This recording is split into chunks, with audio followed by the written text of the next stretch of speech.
You can use it as a sectional couch. You can turn it into 2 lounge chairs. You can turn it into a kid's bed that's great for sleepovers, and you can use it as your own bed as well. Hey guys, welcome to my brand new YouTube channel. My name is Maki. I'm an interior designer and musician. I just started this channel January 2024. So thank you so much for coming and welcome. Today I'm gonna show you the DIY convertible sectional couch that's right behind me. Have you ever experienced you watch some kind of YouTube DIY video and you think like, oh, it looks so easy, I think I can do it too. And you realize that there are actually so many things that you wish you knew before you started. And I experienced that so many times before, and I don't want it to happen to you. So I'm trying to explain as detailed as possible. So the video would be a little long, but I hope it would be helpful for you one day when you make it. So let's dive into the topic. So what I'm going to show you is how I made these parts: 2 seats, 3 backrests, and pillows. The very first thing you need to have is actually a wall. This couch doesn't have a bracket to connect the seating part and backrest part. I simply placed the backrests against the wall. So if you're trying to use it in the middle of the room, I'm sorry, it doesn't work. But you can still make the seat part and use it as a daybed or a bench without a backrest. If you have sewing skills, that would be great. Whether you sew by hand or with a sewing machine, all you need is a skill to sew straight, and that's all I can do too. Even if you don't have sewing skills at all, don't be upset. You can just wrap the mattress with fabric. It wouldn't be as sleek as sewed one, but it would definitely work. I'll show you each technique in this video. Now let's talk about the materials. You need a bed mattress, your favorite fabric, plywoods, and furniture legs. Also, stuffing for pillows. I used fiberfill and quilt batting. Here are some tips on how to choose the materials. For a bed mattress, make sure you use a memory foam mattress since you're cutting it with a craft knife. Please don't cut a spring mattress, as of course, there are springs inside. And please make sure about the dimensions before you cut it. I created all the parts from one king-sized bed mattress. I'm going to explain the details about dimensions later, but if you want to make a specific sized couch, make sure you calculate it before you cut it. Otherwise, you might need to purchase one more mattress later if it's too small. Also, please consider the firmness you want to have. I chose a firm mattress as I wanted to have not only a firm feel, but also a sleek shape. But if you want to have a soft feel, you can use a plush one.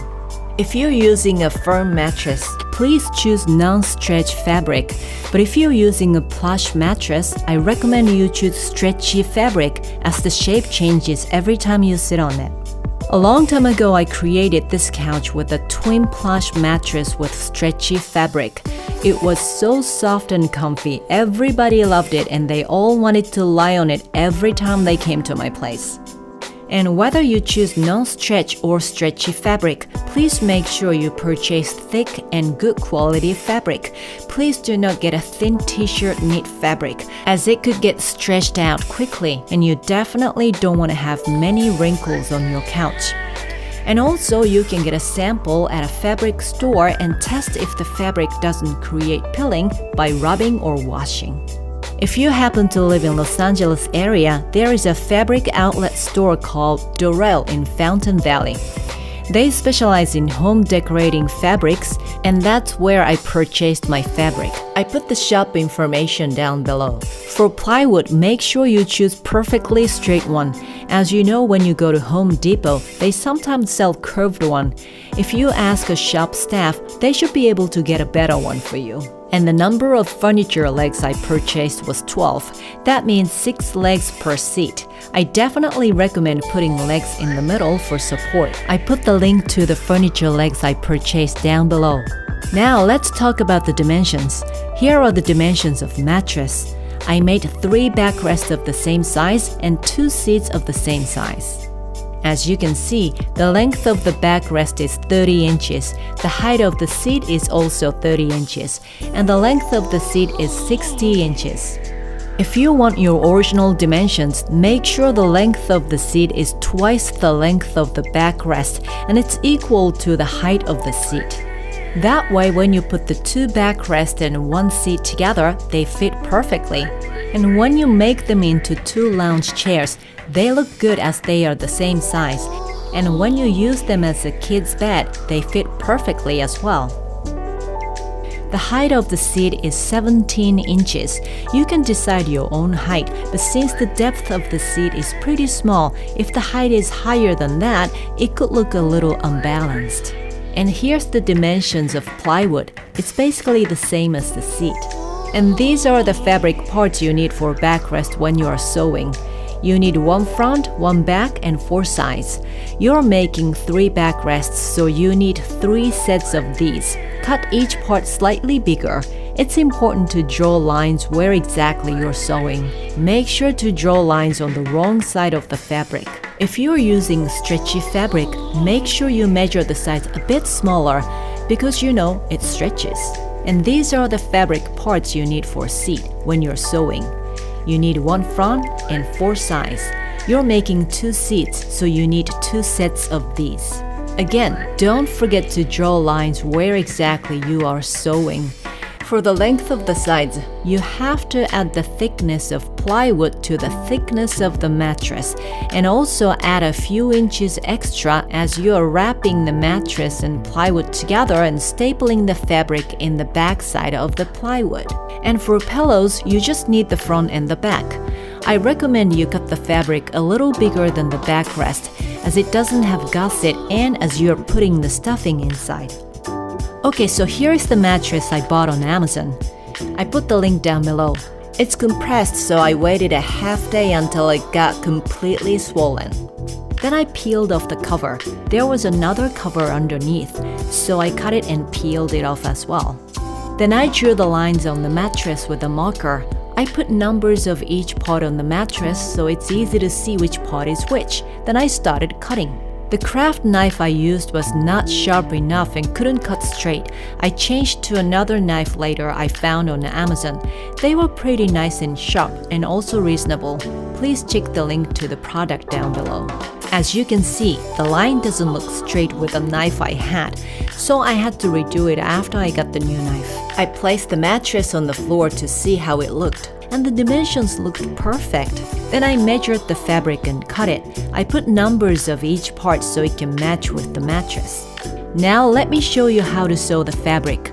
I made a miniature size as I thought it might be easier for you to see. I'm not a professional seamstress, so please understand these are the beginner techniques. First, you sew the front and the sides together. Make sure you put the right sides of the fabric together and pin each corner before you sew. I used a pink thread so you can see the seam, but please use the same color as the right side of the fabric for your project.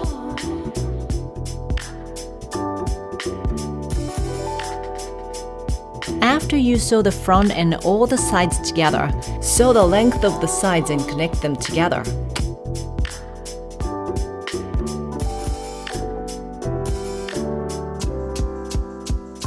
For the seat part, sewing is done.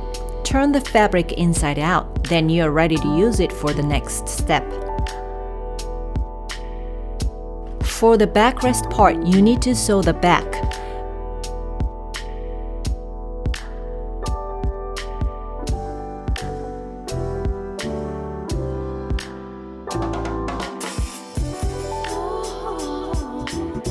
But don't sew all the lines. Leave one part open as you need to put mattress in it.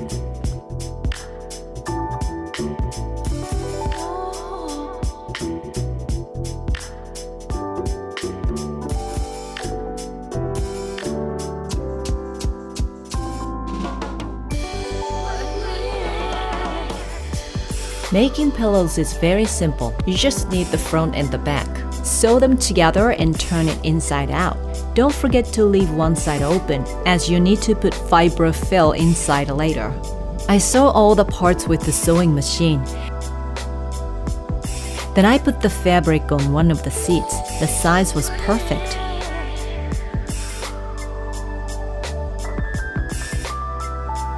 The fabric was not that wrinkly, but I ironed it to have a perfectly smooth surface. Then I flipped over, placed plywood on it, and stapled the fabric in the back. Make sure you pull the fabric really strongly before stapling. Then I put the legs on the plywood. I placed the legs about 2 inches away from the edges, marked the holes with the marker, and tightened the screws. Then I flipped it over again. I tried to lie down on it, and it felt great. Let me show you how to make it without sewing using the leftover materials. Basically, you just wrap the mattress and the plywood with fabric like when you wrap a gift box, then staple in the back. And for the backrest, you could wrap it and use a safety pin in the back or something. But you can actually use the seat without backrest and put many pillows like this. I think it looks very cute if you use pillows with different patterns, different sizes, and different materials. I have seen non-sew DIY pillows with hot glue gun on YouTube, so you could try to make your original pillows if you like. This is after I sewed the backrest. I turned the fabric inside out, then put the mattress inside. The fabric was not slippery, so it was pretty hard to put it inside. I had to squash the mattress really hard and squeeze it into the fabric.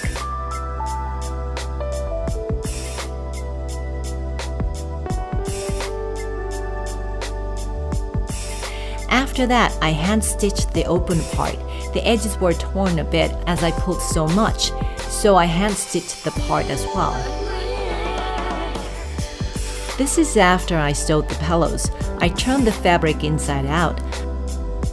I cut the quilt batting twice the size of the pillow, then folded it. Then I put it into the pillowcase and put the fiber fill between the folded quilt batting.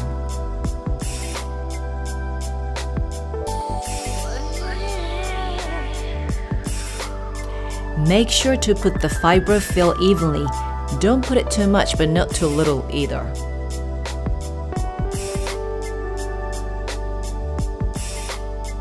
After that, I hand-stitched the open part.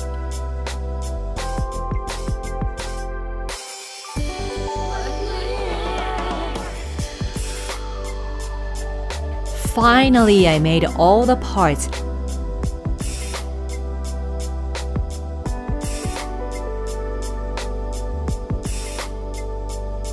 Then I put them together and added my favorite pillows I had. Here is the result.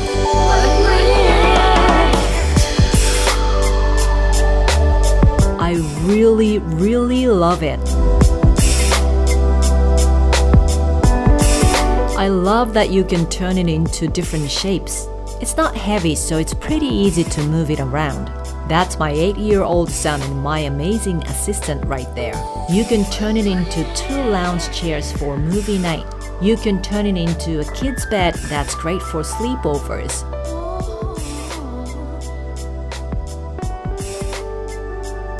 And you can use it as your own bed or a bed for a guest as well. I mean, it's made of the bed mattress, so it's super comfy to sleep on it.